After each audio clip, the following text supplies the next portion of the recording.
ఏడుందిరా? ఏడుకోవాలా? ఏడికి? బుట్ట ఆడ ఉంది ఫ్రిడ్జ్ పైన. ఎలా చూపిస్తున్నా? ఏడుంది బుట్ట? ఆడ ఉందే. వాళ్ళ పప్పని పిలిచాను ఎక్కువైనాడు.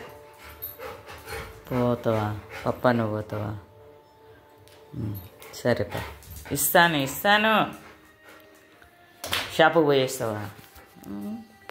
నీకు షాపుకి పోకుంటే ఉండలేవు చిన్ను ఒక్కరోజు కూడా.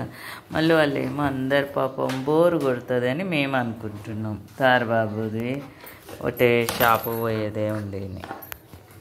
ఎలా ఉన్నాడో చూడండి వచ్చేంతవరకు. వస్తలేడంట వాళ్ళ పప్ప. మళ్ళీ వచ్చా చెప్పు మమ్మీని. చూడండి అదా, వెనక్కి ముందరికి తిరుగుతుంటాడు పాపం. అదా చూడండి, బుట్ట పట్టుకొనన్నా ఎదురు ఇలా పడితే వస్తాడేమో అని ఎలా చూస్తున్నాడో చూడండి. ఆయన పట్టించుకుంటలేడు.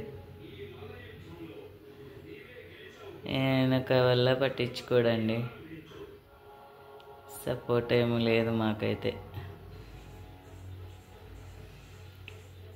చూడు పాపం మోడల్లా వచ్చి ఇలావన్నా కూడా పట్టించుకుంటలేడు. ఎంత ఇంట్లో ఉండాలి, హస్బెండ్ సపోర్ట్ ఉంటే ఏదైనా సాధించవచ్చు అంటారు, కానీ మా ఇంట్లో అయితే లేదు.